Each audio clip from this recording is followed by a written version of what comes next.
Hi everyone, it's Tom Panos here. I've got with me Brian White, the chairman of the Ray White Group. Welcome, Brian. Good, Tom. How you going? Good. Thanks for joining me, Brian. The first thing I want to do is, just in case there are people out there that are watching this that don't know the full Brian White history and how you relate to the group, can you give us a 60-second version of you and how Ray White came about? Well, my grandfather was Ray White, and he started in a very small Queensland country town and in an old shed, which we've subsequently found and restored. And that was about 110 years ago. He eventually moved to Brisbane for the sake of his schooling for his family and re-established his business there. And my father joined him post the Second World War, and we've gone on from there. I joined the company then, at the right time, and so we've had an overlapping of generations. I remember my grandfather very clearly, and obviously I work closely with my father, and my sons now all have roles within our broad family operation. Okay, so when we talk about broad, Brian, what does Ray White, the group, look like in 2013 in terms of size? And you've got divisions, you do home loans, you do a lot of things. What's it look like, number of offices and where you're represented in the world? Well, we don't know how we're represented in the world, but we're certainly very comfortable, and never comfortable. But our position in Australia and New Zealand is good. That's been the result of a decision we took almost 30 years ago now,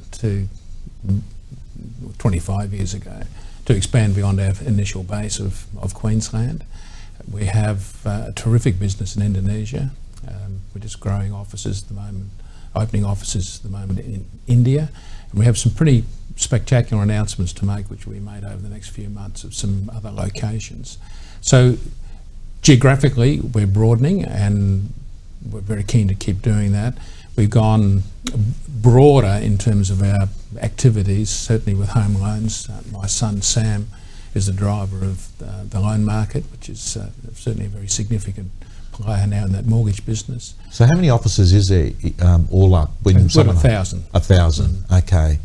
And your mortgage business is a huge business. I mean, when people talk about Ray White's, they can't help but make reference to how big that arm of home loans is. That's Sam's baby? Yes, he's done a great job. Okay. We were having a conversation 2-3 weeks ago when we were having that coffee, and we talked about a few things. And one of the things that triggered me about having this interview is that you've got an amazing helicopter view of the industry. You've seen characters come in and out over your term running the group, and you see interesting people that have got loads of energy that come in and do well and stay well, and they're sustainable. And you have people that come in and they set the world on fire, and they don't do the distance. They disappear, and you see salespeople that are good, and the same thing happens. Brian, a helicopter view. What have you learnt about the owners of businesses, the Andrew Bells, the Craig Ponnies, Michael Fingers, Damien Moores? What makes them so good? I'm a great believer that the ownership of a real estate business, or the business owner, the career of a business owner, goes in cycles. A lot of people think when you start in as a business owner, it's virtually a straight line from then on, right through one's career. No, I don't. That's not as I see it. That there are quite a few transition points along the way, and those transition points need to be navigated and understood. And often, going through that transition is much a mental process and an understanding of what one really wants to do as anything else, in terms of even basic skills. So it's the journey of a real estate owner is not just a straight line. You get involved and you just keep going flat out. It requires transitions, and for us as a franchisor, understanding that and being able to relate to our members and communicate in that form is really quite critical. Okay, so what you're saying is one of the skill of a franchisor is that depending on what cycle or stage of a owner is, that you've got to work with them at that stage. You can't do a one size fits all. This is how we do things. No, that's in many ways is the concept of challenge. Tom, I believe, is the great integral quality of a franchisor. So we have to be prepared to challenge in a very positive way where each individual owner is at a particular point of time. And the thought that you might say, I'm just a brand manager, I don't see that as franchisor. I don't see that as earning it's earning your keep. Right. Okay, that's a very, very interesting paradigm to look at it. That what you're saying is that what a good franchisor should be putting on the table is not necessarily just a brand and a few bits and pieces with training and that, but it's to work down the path of this person as they evolve and change and different milestones, and to have someone to watch their back while they're doing it, while they're going through it, and help them develop. Brian, does a good salesperson progress to be a good principal? Is that the way it works? It's the eternal question. It's the eternal question, and we've faced that, ever since I can remember. And the success stories of salespeople transferring to effective business owners, it's all part of those cycles. Right. The concept of a salesperson going into his own business, we describe that as the go-go phase. That it's really a salesperson who actually owns his business rather than a salesperson working for someone else. And then one of the great transitions, the first key transition, is becoming a business. Right. And the new principles start happening. The concept of leadership, understanding leadership. Leadership is a very uncomfortable word for most people. Most people don't consider themselves to be natural leaders. We've used this term, born leaders. Not too many qualities people describe as you're either born or not born, but it somehow gets attached to leadership, and it's all part of this this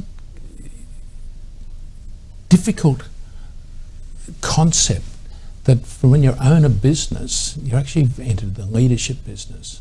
I always, when I'm talking to my business owners, so you're now in the leadership business, and you may not see yourself comfortably as a leader, but that's your job, and that's how you'll be rewarded.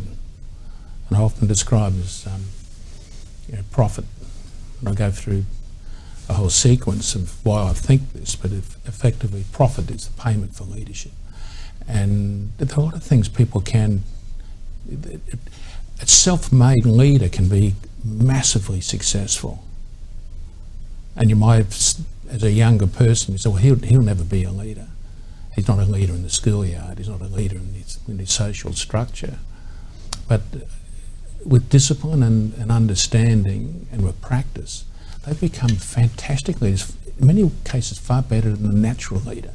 Natural leaders can often stray, lose discipline, which can be quite damaging, certainly in a time sequence. So these are the questions of, to your question, can a salesperson be a good business owner? A salesperson can create quite an excellent opening business, but there are then different processes to go forward to have a business such as you've already described with some of the names you've already mentioned. Okay, so to the viewers out there, I mean, that is an absolute golden nugget, and I'm probably not going to say it the way Brian said it, but profit is the currency of good leadership, and it's something that you might not be born with, and it's something that you might not like, but what you're saying is it's not optional, it's mandatory. Absolutely. Brian, I've noticed that you've got the Ray White brand's got an amazing presence and cut through in the marketplace. It's a term that I use, an attraction business, and sure, there are good officers and bad officers in all the groups around the country, but in general I notice that you're very much a marketing business, very media savvy, a big user of the auction system in most parts of Australia. Is that something that has come as an accident? Has that been intentional strategy? How is it that you as a group are more focused on, say, auction and marketing than some other groups? Well, it's DNA. Right. I can remember my grandfather describing auction, and the phrase he used, auction means action, and it's pretty sort of straightforward, or fairly simple, I might say, a bit simplistic argument.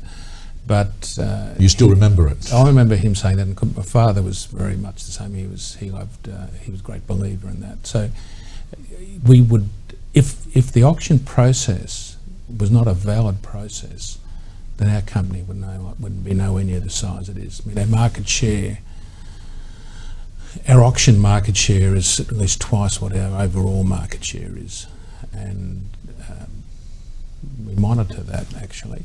Look, in some areas, auctions are not really applicable, and we have some wonderful businesses that do very, very few, if any, auctions. So, once again, understanding individual markets is critical. But fundamentally, overall, it just brings massive benefits to sellers. I mean, if it didn't work for sellers, the thing would. And over time, some of the big challenges we've had have been when companies have formed a business model based upon auction is deceitful, auction is dishonest, auction robs vendors of capital just to support the marketing for individual agents. If that was correct, then our business would have ceased a long time ago. Yeah.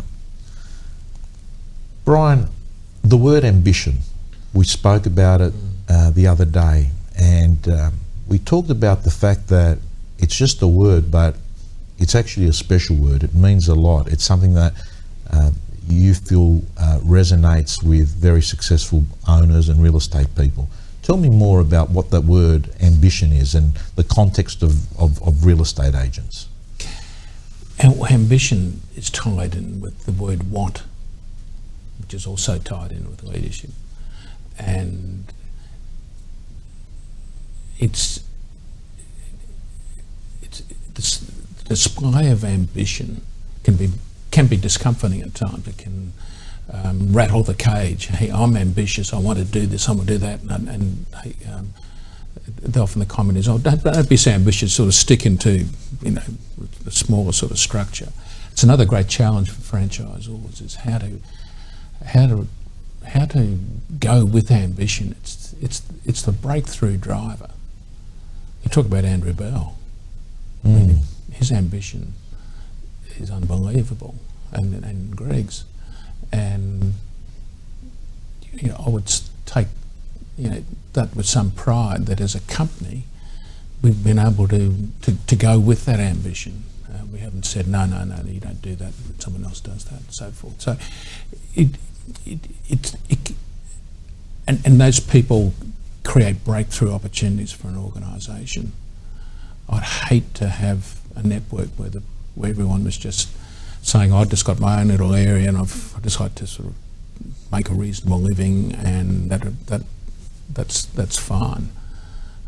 If you didn't have the ambitious people that are saying, "Why can't I have 100% market share?" which is often the comment, and you think, how weird is that? But at the same time, when you have those people in an organisation, just great things start happening. But you've got to be able to run with that. It's one of the great joys of being a franchisor. Do you love the role of franchisor? Absolutely. I mean, you've been doing it a while, Brian. I mean, after a while, the law of familiarity says that it all starts to look the same. I noticed that you're energised. I mean, when I talk to you, I think to myself, it sounds like Brian's just starting off as a franchise manager, you know, in his first week. You sound excited and curious about what people do around the country. How do you keep that energy, passion level, rock up bringing that version of yourself to meetings, to principal sessions? How do you do that? I mean, is it hard work? It's certainly not hard work. It's oxygen. And one phrase that we had when we had the battle for market leadership, and when that battle was quite intense, at a point when we knew we had a market leadership position, which I believe is a potential crisis, one of the cycles that I do talk about. What happens when you do become market leader? What do you do next? For us, I see it that we're now just chasing our potential, and the closer we get to that potential, the further away it suddenly become. We're further away as a company now from our potential than we've ever been, and that alone is just riveting. And I've often said that I'm the luckiest guy on the planet. I wouldn't change with anyone. Every day it's just an extraordinary joy. In the ups and the disappointments, it's all how blessed I am. Brian, you talked about just then, when you're doing well, it's also in a vulnerable time, or I think you alluded it's a sensitive time. You can't take things for granted. Can you elaborate more on that? Yes, I can. We've got a number of case studies of in this industry, not just within our group of people who've been so keen, so ambitious to become the market leader, or to create a great business, or to get so keen for a particular aim, and when they actually get that, well, what do you do next? Well, get another aim. But how do you replace an aim that's sort of really central with something that's still as riveting and with the same capacity to drive you? Yeah. And taking charge and becoming the leader in a particular market, which may have been a 20-year ambition for someone, and they now achieve that. Well, what do you do? Just keep staying the market leader? Yeah, that's. So what I mean, so that's an interesting point, because I see that happen again, where people start off, they're getting in early, they're working hard, they're sharper, they're smarter, they're doing everything better than the competitors. They overtake the competitors, and they keep up that pace for a while, and then you just see this concept where I say nothing breeds failure like success, because when you become successful, you actually stop doing the things you did that got you there in the first place. Yeah. What do you do as a franchisor?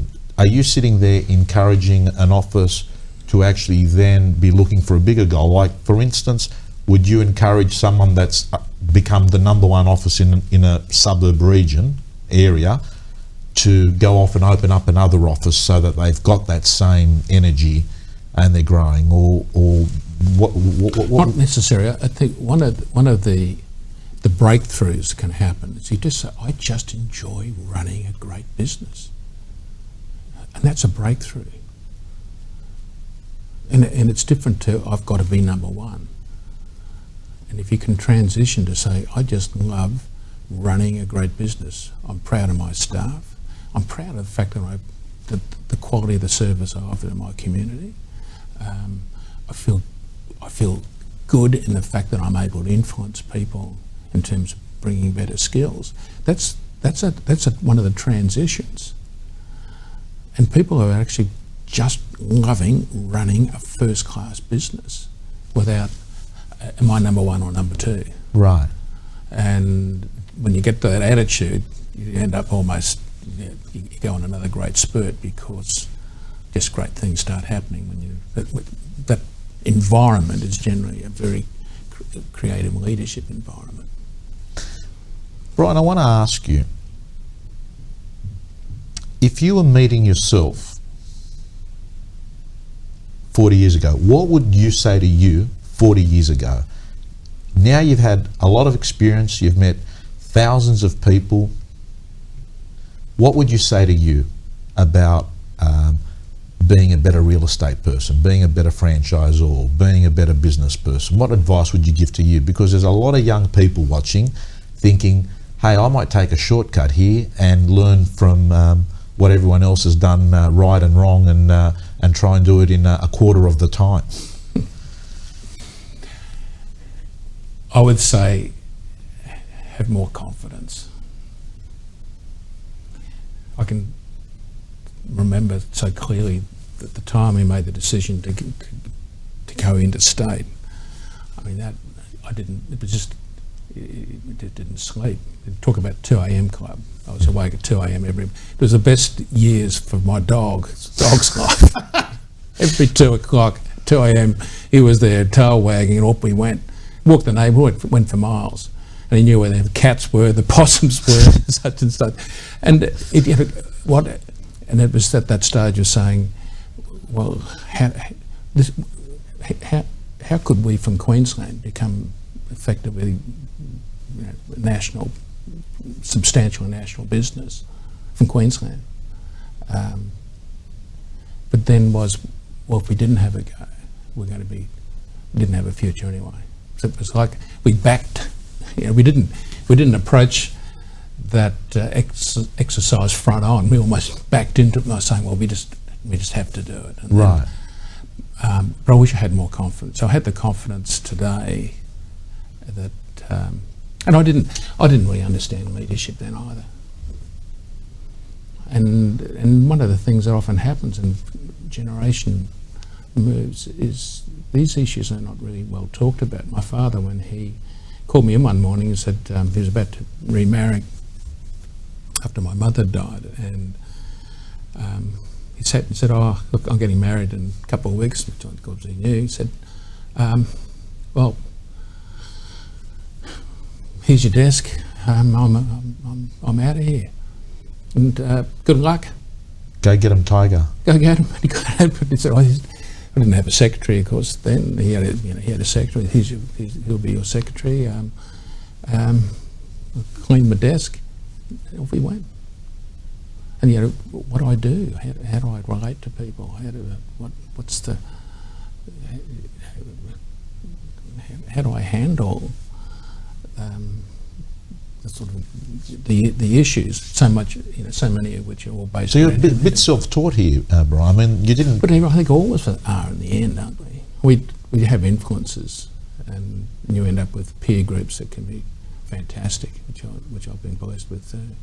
Leadership back then and leadership today, does that mean a difference to you? Oh yeah, I didn't understand. I didn't understand any of this.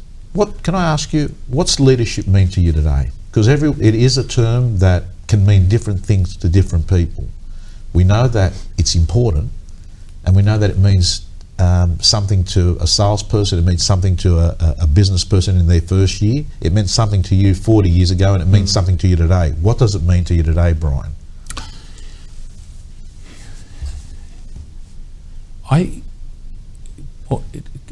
To me, it comes down to the first key question is what do you really want?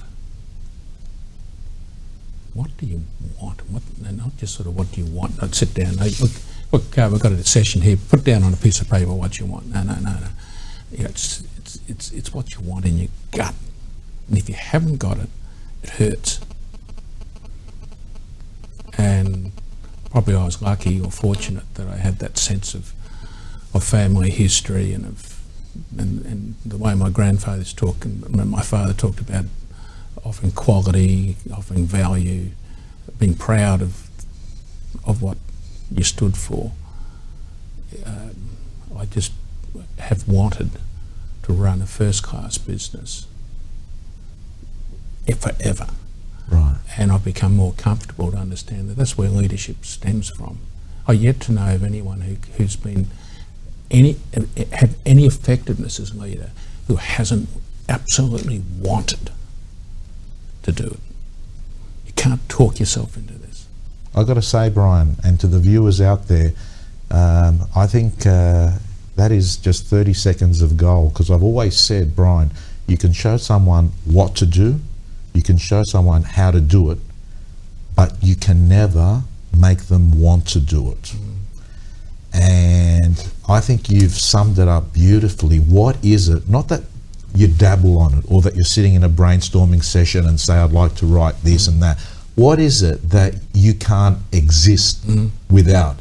And contemplating on that, spending the time to contemplate what is your meaning on this planet meant to be, and to focus and have daily actions and behaviors to achieve this thing that you're meant to be doing is so critical. And Brian, it appears you found that.